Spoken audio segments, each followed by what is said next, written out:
Merci Monsieur le Président, chers collègues, Monsieur le Ministre.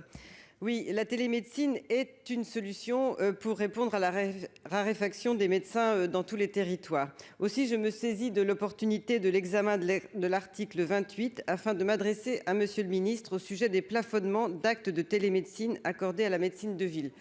J'entends bien qu'il faut effectivement un cadre. Mais si je peux me permettre, la logique du plafond de 20% du volume d'activité pour la téléconsultation appliquée à la médecine de ville, pour laquelle un suivi régulier incluant des consultations présentielles est nécessaire, la situation cependant est différente pour la médecine hospitalière et notamment pour l'anesthésie-réanimation. Augmenter le plafond selon les spécialités aurait de nombreux avantages. Par exemple, un plafond à 50% pour les médecins anesthésistes réanimateurs permettrait des gains logistiques évidents pour le patient et pour les professionnels. En effet, la consultation pré-anesthésique est complétée de toute façon par une visite obligatoirement présentielle faite dans les heures précédant le bloc opératoire.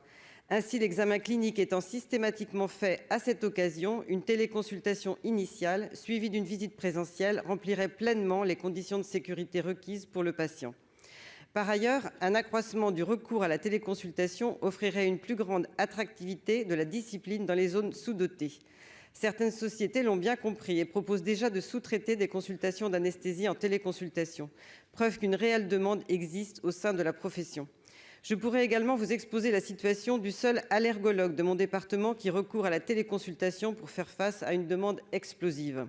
Aussi, Monsieur le Ministre, j'attire votre attention sur la nécessité d'apporter de la souplesse, le fameux esprit Covid, aux professionnels des zones sous-dotées afin de maintenir et même de renforcer l'attractivité d'exercice dans ces territoires. Chers collègues, nous passons à l'amendement 130, Madame